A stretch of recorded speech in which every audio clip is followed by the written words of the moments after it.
Bonjour à toutes et à tous, on se retrouve aujourd'hui pour une petite vidéo de test sur la réaction comparative des bruchots à l'eau et à l'amidon.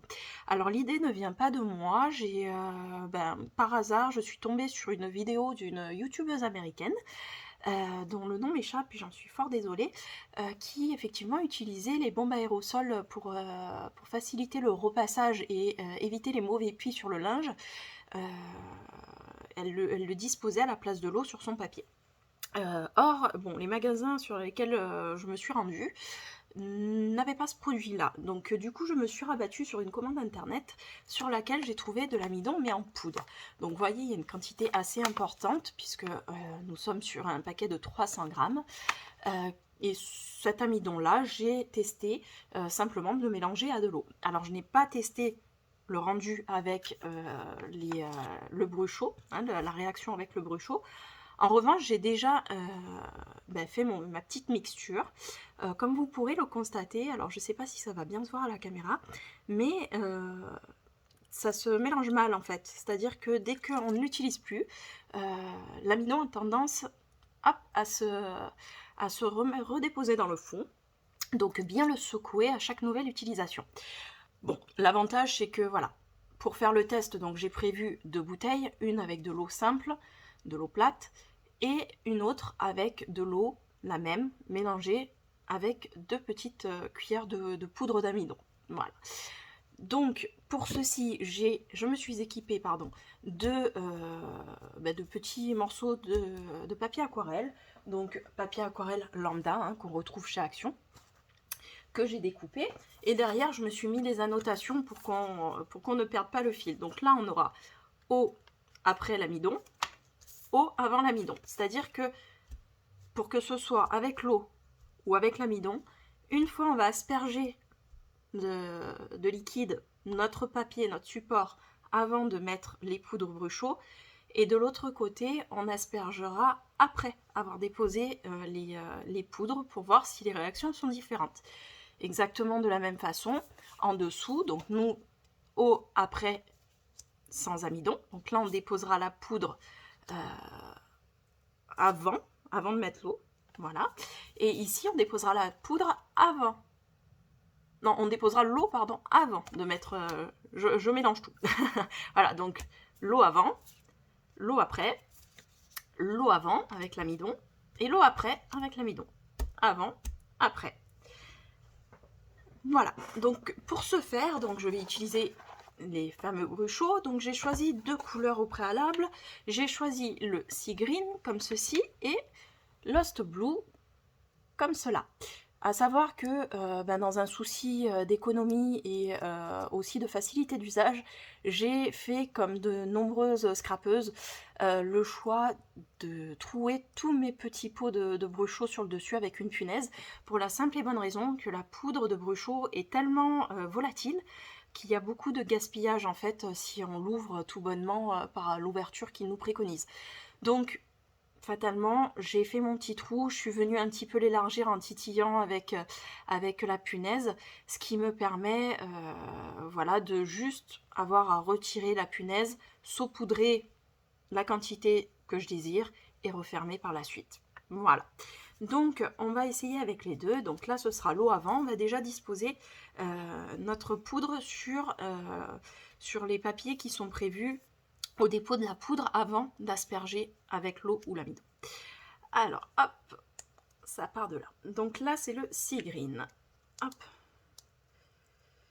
Qui me semble, le Sea Green ne porte pas super bien son nom. Pour la simple et bonne raison, je crois qu'il y a plusieurs déjà couleurs qui sont condensées dans ce petit flacon.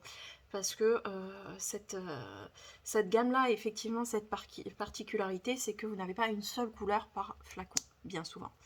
Hop. Voilà, donc là on a déposé avant. Et donc là on a dit eau. Donc je prends mon eau, je vais asperger. Hop. Donc vous voyez, il faut en mettre quand même beaucoup. Hein. Et je viens mettre ma poudre. Vous voyez, il y a déjà 2 teintes de bleu différentes dans celui-là. Et celui-là, il y a du jaune, il y a un petit peu de vert. C'est vrai que c'est c'est assez joli comme mixture, ça reste fort dans le bleu vert, mais c'est assez joli, on voit un petit peu des nuances de jaune. Et avec l'amidon, du coup, je secoue bien. On a eu des perditions, vous voyez. Mais c'est pas grave. Et oui, vous voyez, la réaction est totalement différente.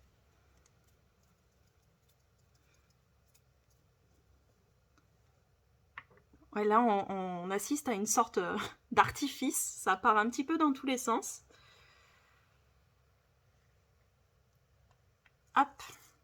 Et donc là, je vais refermer les bruchots pour pas qu'il y ait de soucis. Tac. On va asperger maintenant les papiers où on avait déposé la poudre avant. Hop. Je range ça pour pas faire de catastrophe. Hop.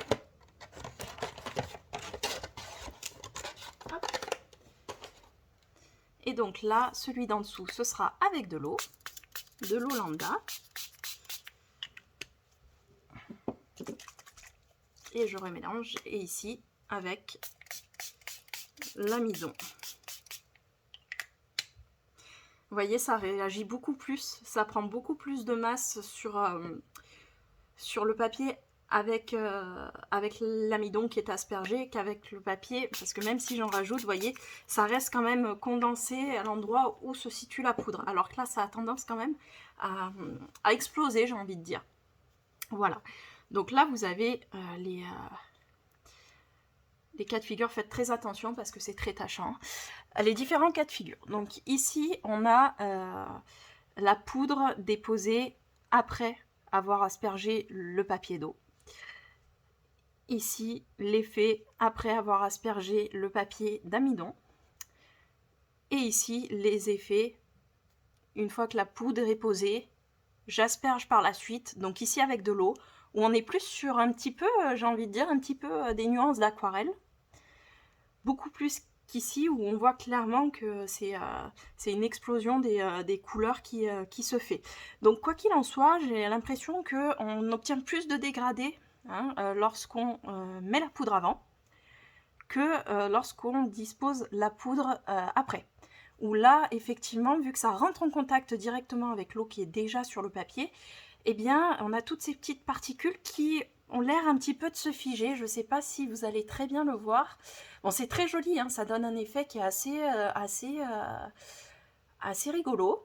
Ce qui me plaît beaucoup d'ailleurs dans les bruchots, c'est cet effet-là hein, qu'on obtient et c'est totalement aléatoire et vous ne produirez jamais deux fois le même effet, tant au niveau des couleurs que du mélange, que du rendu total en fait. Hein. Alors que là, regardez, ne serait-ce que là avec l'eau, là on est sur deux réactions avec l'eau.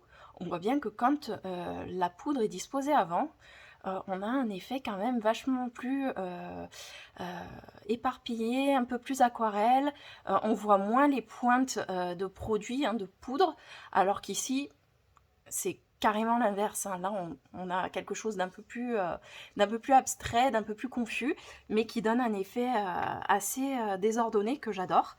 Et ici, c'est pareil. Hein, l'effet avec l'amidon est un petit peu le même, bien que voilà, on reste plus condensé quand même avec l'amidon, hein, je dirais.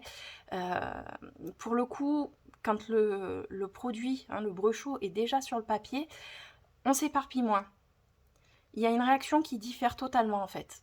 J'ai envie de dire, c'est deux inverses. C'est-à-dire que l'eau a l'effet sur le bruchot que rencontre un petit peu l'amidon sur le papier qui est déjà imbibé.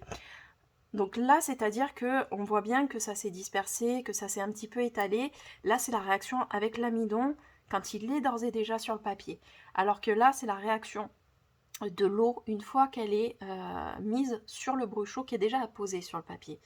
Voilà, donc c'est vraiment des choses assez intéressantes, assez différentes aussi, hein, ça diffère pas mal, notamment, voilà, hein, quand on regarde ce rendu-là par rapport à celui-ci, ça n'a rien à voir. Cela se ressemble un petit peu plus, hein. Quand le papier est déjà absorbé, on voit quand même que la réaction est différente, elle diffère beaucoup de là où ça nous disperse un petit peu plus et ça nous mélange un petit peu plus. Je privilégie quand même hein, ce type de choses, après ça dépend hein, ce qui veut être fait, le rendu qu'on en veut, mais je privilégie quand même ce rendu-là, en tout cas pour mes créations. Je vais vous montrer une petite création que j'ai fait pour mon chéri. Vous allez voir, donc j'ai utilisé cette méthode-là, hein, c'est-à-dire que j'ai posé mes bruchots et je suis venue asperger d'eau, hein, je n'avais pas d'amidon à ce moment-là, après, et voilà ce que ça m'a rendu. Voilà, c'était le petit cadeau de Noël de mon chéri, qui est fan des Simpsons, et en l'occurrence d'Homer, qui le fait beaucoup rire. Voilà, donc j'ai fait ça en quilling, j'ai fait tout mon fondu avec des bruchots. Je pourrais plus vous dire les couleurs parce que vraiment je me suis fait un petit rappel, un petit nuancier des différents bruchots que j'ai parce que j'en ai 24, donc pour le coup on peut pas tous les retenir. Mais voilà, vous avez le rendu que ça peut effectivement vous donner.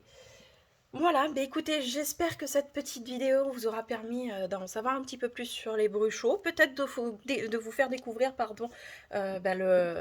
les rendus différents et qu'il y avait aussi des réactions à base d'amidon. Voilà, si vous recherchez ce type de réaction, un petit peu plus explosive, un petit peu plus feu d'artifice, ça peut être sympa pour des cartes d'anniversaire d'ailleurs, selon les couleurs que vous choisissez. Privilégiez plutôt l'amidon que l'eau. Voilà. Je vous fais des bisous, je vous embrasse, portez-vous bien et on se retrouve très vite pour une prochaine vidéo. Salut, salut, ciao, ciao.